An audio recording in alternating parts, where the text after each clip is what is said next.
செய்திக் கதம்பம்.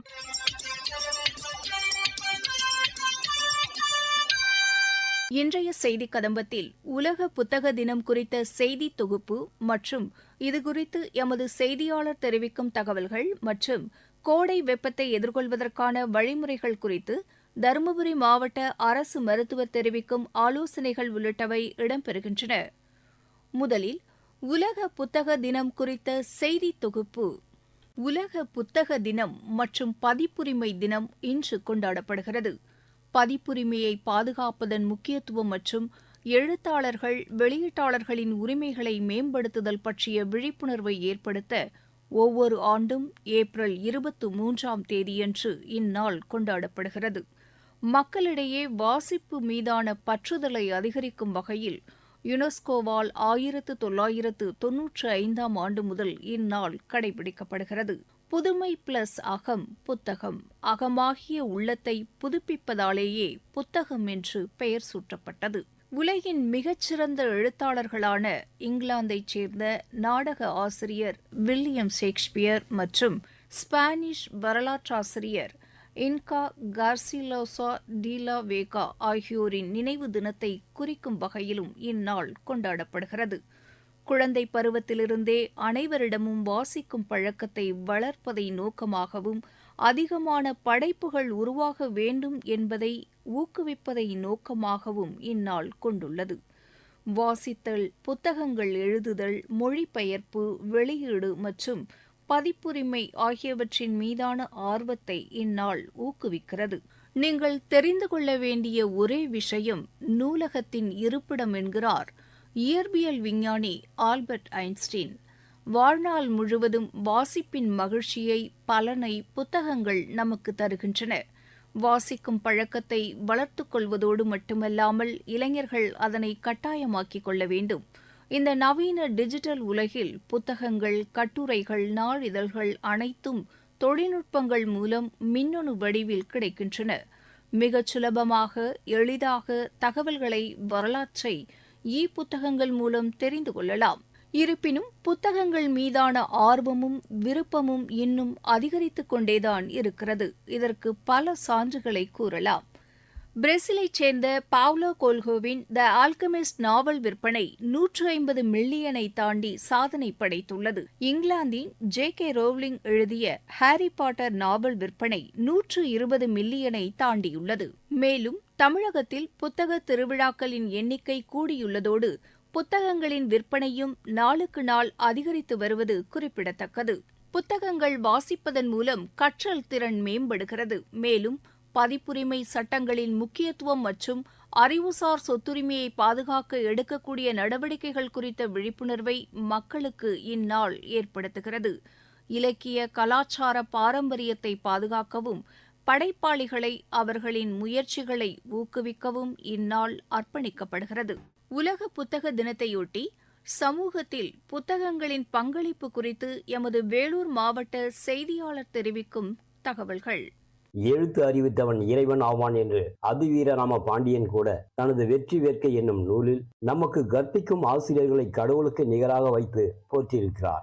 இவையே மொழியின் தோற்றத்திற்கும் வளர்ச்சிக்கும் அடிப்படை காரணமாக அமைகிறது என ஆராய்ச்சியாளர்களும் அறிஞர்களும் தெரிவிக்கின்றனர். புத்தகம் என்பது ஒரு காலத்தின் வரலாறு என்று தெரிவிக்கின்றனர். புத்தக பதிவுகளை சேமிக்கும் இடமே நூலகங்களாகவும் உள்ளது.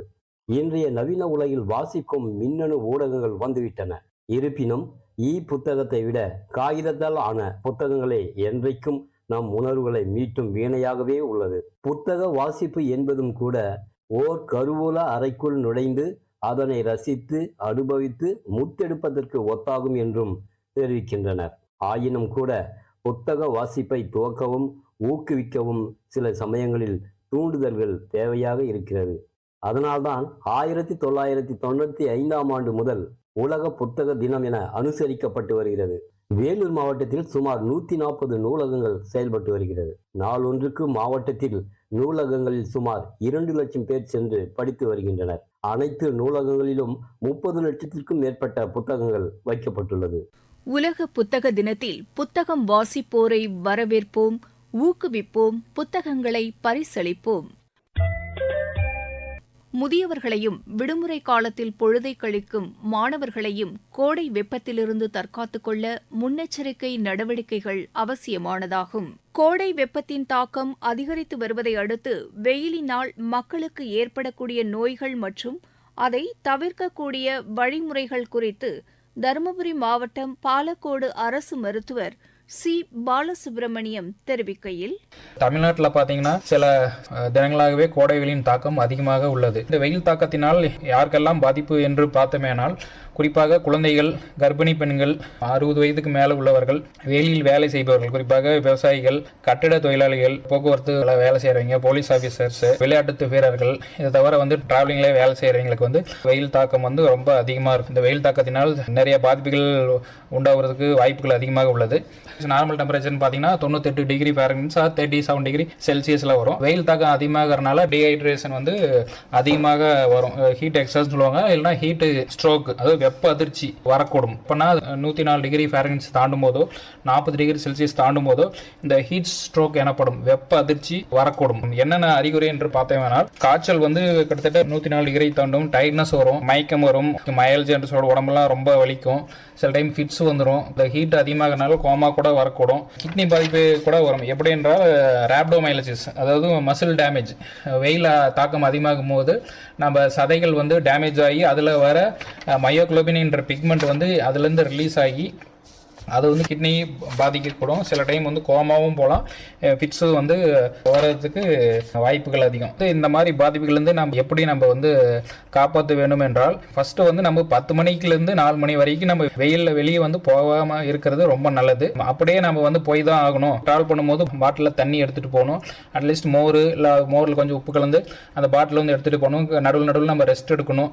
பிரேக் விட்டு தான் ட்ராவல் பண்ணணும். நடுவில் பிரேக் அடிக்கும் போது இளநீர், தண்ணி இந்த மாதிரி நிறைய குடிச்சிட்டே இருக்கணும். கண்டிப்பாக இந்த மாதிரி கொஞ்ச நேரத்துக்கு ஒரு வாட்டி நம்ம தண்ணி குடித்து கொண்டே இருக்க வேண்டும். அது வெயிலில் வேலை செய்யும் போது இந்த ஸ்கின் ப்ராப்ளம் வராமல் இருக்கிறதுக்கு லோஷன், சன்ஸ்கிரீன் லோஷன் போட்டுக்கிறது நல்லது.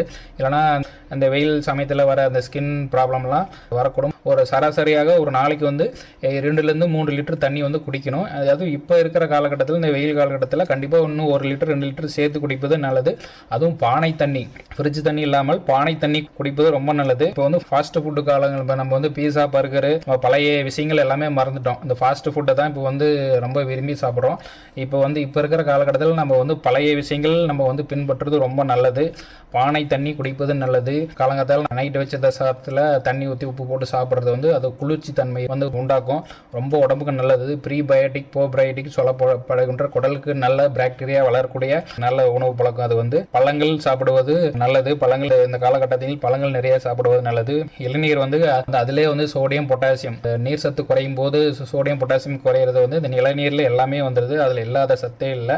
அதில் மோர், நொங்கு இந்த மாதிரி பழங்கள் சாப்பிடுவது ரொம்ப ரொம்ப நல்லது. வெளியில டிராவல் பண்றவங்க ட்ரெஸ்ஸிங் இந்த வெப்ப சூழல் கண்டிப்பா சிந்தட்டிக் ட்ரெஸ் யூஸ் பண்ணக்கூடாது. காட்டன் ட்ரெஸ் போடுவது ரொம்ப அவசியம், ரொம்ப நல்லது. அதை பைக்ல டிராவல் பண்ணணும், இந்த வெயில்ல டிராவல் பண்ற மாதிரி ஒரு சூழ்நிலை அமைஞ்சிச்சுன்னா கண்டிப்பா கை ஃபுல்லா ஸ்கின் தெரியாத மாதிரி நல்லா ஃபுல்லா ட்ரெஸ் கவர் பண்ணிக்கங்க. ஃபேஸ் ஹெல்மெட் போட்டு அந்த ஃபேஸ் நல்லா கவர் பண்ணிக்கிறது நல்லது. முடிஞ்ச வரைக்கும் அதாவது வெயில் படாம மாதிரி கார்லயோ பஸ்லயோ போய்க்கிறது நல்லது. கார்ல போகும்போது கூட நம்ம கிளாஸ் ஃபுல்லா ஏற்றி விட்டுட்டு நம்ம குழந்தையோ யாராவது விட்டுட்டு கார்ல விட்டுட்டு போயிடக்கூடாது. சில டைம் அந்த டைரக்ட் லைட் படுறதுனால நம்ம கலர் ட்ரெஸ் பிளாக் போடாம நம்ம அந்த ஒயிட் ட்ரெஸ் போடும்போது அந்த ஹீட் அப்சர்வேஷன் இல்லாமல் இருக்கும். அதேமாதிரி வெயிலில் போகிறவங்களும் கொடை பிடிச்சிட்டு போகிறது ரொம்ப நல்லது. மேற்கொண்ட அறிவுரைகளை நாம் அனைவரும் பின்பற்றி இந்த கோடை வெயிலிலிருந்து நாம் காப்பாற்றிக் கொள்ள வேண்டும் என்று அனைவரும் கேட்டுக்கொள்கிறேன்.